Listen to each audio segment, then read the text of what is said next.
Hi there my friends, welcome to my YouTube channel, or welcome back if you've been before. I just wanted to jump on here today and talk about artist block and how I use books to spur a little bit of inspiration now and again. I think we all get it, we all open a sketchbook and don't know what to draw. Well, let's put the sketchbook to one side for a while, grab a coffee, and let's have a look at what you can look at and books you can use to inspire you. And it's no way, copying anything, things like that. You want to be inspired to do something a little bit different sometimes.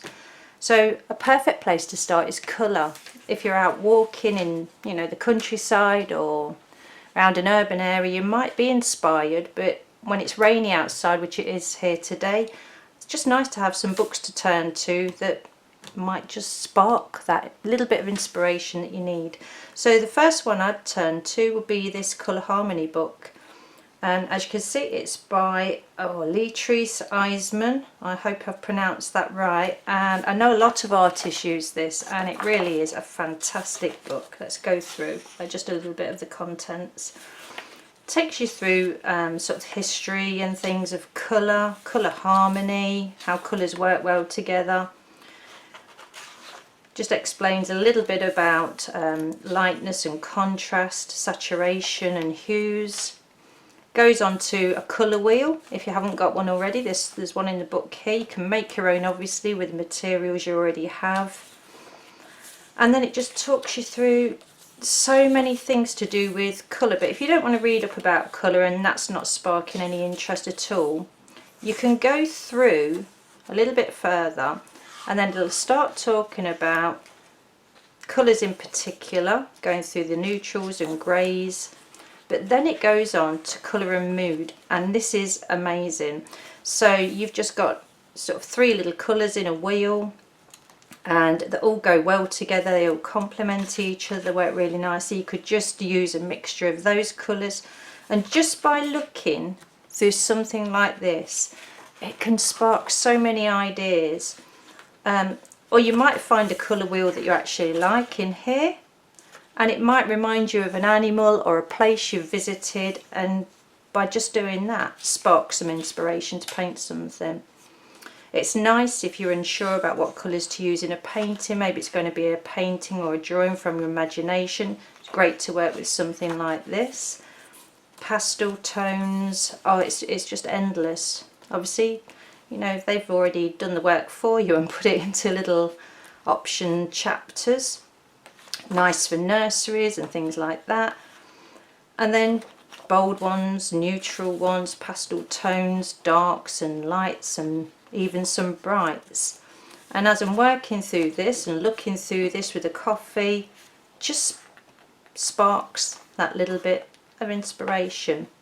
And if you want to challenge yourself, because there's loads and loads of these wheels in this book, you want to challenge yourself maybe once a day or once a week or once a month, you can close the book, thumb through, keep your eyes closed, open it, pop your fingers onto the page and just choose one. And then that's your challenge for the day, maybe to make something out of that. So that's the number 1 choice, Colour Harmony book. Okay. I will link to these books if they're still available, which this one definitely is, in the description below. Okay, so moving on from colour, I'm going to make this video just a short one. You've already got your materials, but you're tired or you're bored of using them the same old way. Something like this maybe, How to Make a Watercolour Paint Itself by Nita Anglais. I'm not sure if that's how it's pronounced, but I do believe this is still in print. So let's have a look at this book. Shows you some really nice sketches to the end result in her paintings, and just thumbing through something like this, how she uses different tools and things like that. You don't have to copy any of this, but it just sparks that little bit of inspiration where needed. Going through making stamps out of different materials, and these are materials you've just probably got in your home already: kitchen roll, toilet roll, tissue paper, you can use anything like that, and it's just a case of just settling down and just looking through other works people have done, how they've used different products, and just letting your imagination flow. So that's another book I like to sit and just look through and just get a feel for what other people are doing with their works, and waiting for, well, not waiting for inspiration, but just that feeling of being inspired. It's just nice to look through other people's paintings, other people's works, and be inspired by what they're doing and what you can do, what you can achieve when you have the time and the materials to do it. Another one, so it's all about creating textures, different textures that you might not have thought about before, and this is by Anne Blockley, and I do believe this is still in print, so it's still available, and it just sparks a little bit of imagination. So it doesn't have to be realism, you can just get a little piece of scrap paper and just have a play. Play with your products, play with your materials, play with mixed media maybe.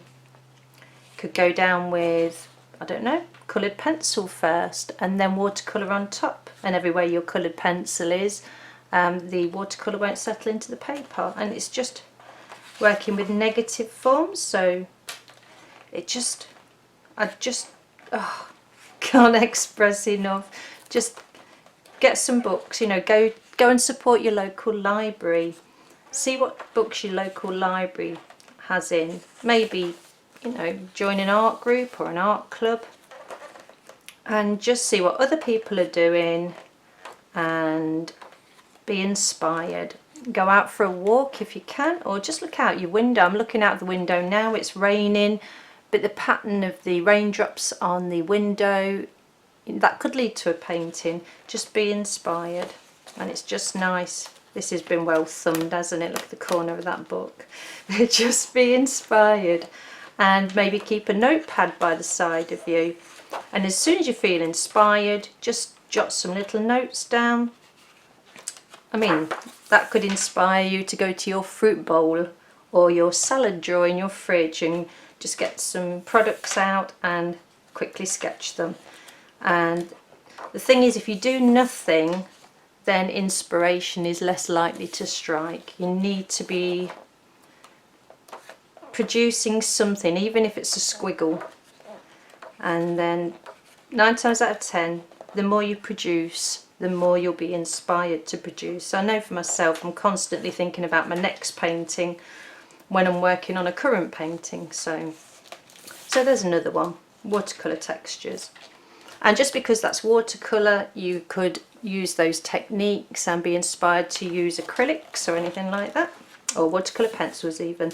This one, I like this one. I know it's in oils, and I haven't worked in oils in quite a while, but I still like looking through this one because of the lighting achievements. I mean, a simple still life. You could get a still life set up in your kitchen or your dining room, shine a torch on it from one angle, take a photograph, shine a torch on it from a different angle, or use a light on your phone, take a photograph, and just be inspired. Just simple, really, really simple still life setups, and you can work wonders with them, and it will all lead to you producing and your mind being more creative. Anybody got flowers for Valentine's Day? Before they start going over, you could take some photographs of the flowers. Going for a walk on the beach, pick up a shell, put it next to a flower. It's just, you know, list is endless, but this is a beautiful book. Obviously this is all about oils, but glazing techniques, you can use glazing techniques in acrylics and watercolours too. So, you know, if you do pick up a book and it's about one particular medium, don't think that you have to stick with that one medium to be inspired. You can use this you know, the ideas in any book really for any medium. It's just let your imagination go and try and be as creative as possible. But this is another beautiful book. Loads of contrast, and that's something that could inspire you. Having heaps of contrast in a painting like that, or a drawing, really catches the eye. So what do you have in the room at the moment that you could make into a painting? Have a look round and be inspired. Shoes, they're ballet shoes, but what about a pair of trainers? Or a pair of men's football boots, big bulky football boots, and maybe a daisy next to it. You know, that contrast in shape and texture. Just sit, relax, and think about what you already have and the art materials you already have. Be inspired, use your imagination. Now, using your imagination, it's nice to look at a book like this. Oh, The World of Dinotopia by James Gurney. James Gurney did all the illustrations for Dinotopia, somebody who can really let their imagination run wild. But having a book like this, you might not be into fantasy art, but it's still a book that can give you so many ideas. You know, you're walking around a city like, I don't know, Chester or even London, and you look at the sculptures that are all on display for all the public to see. Take some photographs, work from those photographs, but then make those sculptures your own. Use your imagination.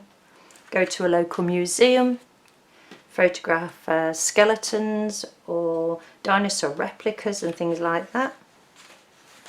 Use your imagination again. Anything and everything. And just by glancing, you know, taking 10 minutes to go through these books, I've already got a load of ideas now for what I could do. Probably won't do them, but it's, you know, it's what you could do. Draw a map. You could draw a map of your local area, but make it your own. Oh, so many things, so many ideas. Children, if you have children or grandchildren and you have photos of them, you could sketch from those photos, but then make them more fantasy style by adding your how you know the character of that child. You can add things to a simple photograph and make a study from it. But books like this are just amazing and priceless. Don't know if these Dinotopia books are still in print. If not, go on eBay, see if anybody's selling any used ones. Get your partner to do a funny pose for you. So I'm pointing at this gentleman, but that's not my partner, but you know what I mean. You could, I don't know, or just sketch your partner. If they're sitting watching TV, having a cup of tea, sketch them. There's some free materials there. You might only have to make them a cup of tea, and then, you know, they'll be sitting still. You can sketch them or sketch your pets, things like that. So another wonderful book. And another way of sparking inspiration is by reading. If you have any favourite books, and I'm going to show you my probably all-time favourite book, Gerald Durrell, the Corfu Trilogies. This is so well read. This is, it's been read I don't know how many times now. But as I read this book, I am constantly inspired to sketch. There's no pictures in it, just words. But reading about somebody else's life and how it might relate to your life brings back, when I read this, it brings back a lot of memories from my childhood, and in that way I could create a plethora of sketches from my childhood, because my imagination and well, not so much imagination, but my memories are being sparked, and that is a wonderful place to start, because they're memories that you have, nobody else has them. You're unique. How you visualize things is unique, and all I can say is pick up a book, whether it's a novel or a reference book, pick up a sketchbook or a notepad, a pencil or a pen, and just start. I hope that's been, I don't know, a time-filling video for you today. I didn't know I was going to do this, but it just occurred to me this morning that we all get artist block, and there's nothing wrong with it. It's quite natural. You need to work through it, because the sooner you start working towards a goal, even if it's just a little sketch, you'll find that that art block will simply go away. I hope you've enjoyed this video. If you have, please hit the like and please subscribe, and I'll be back with a more normal video really soon. Take care everybody, and bye for now.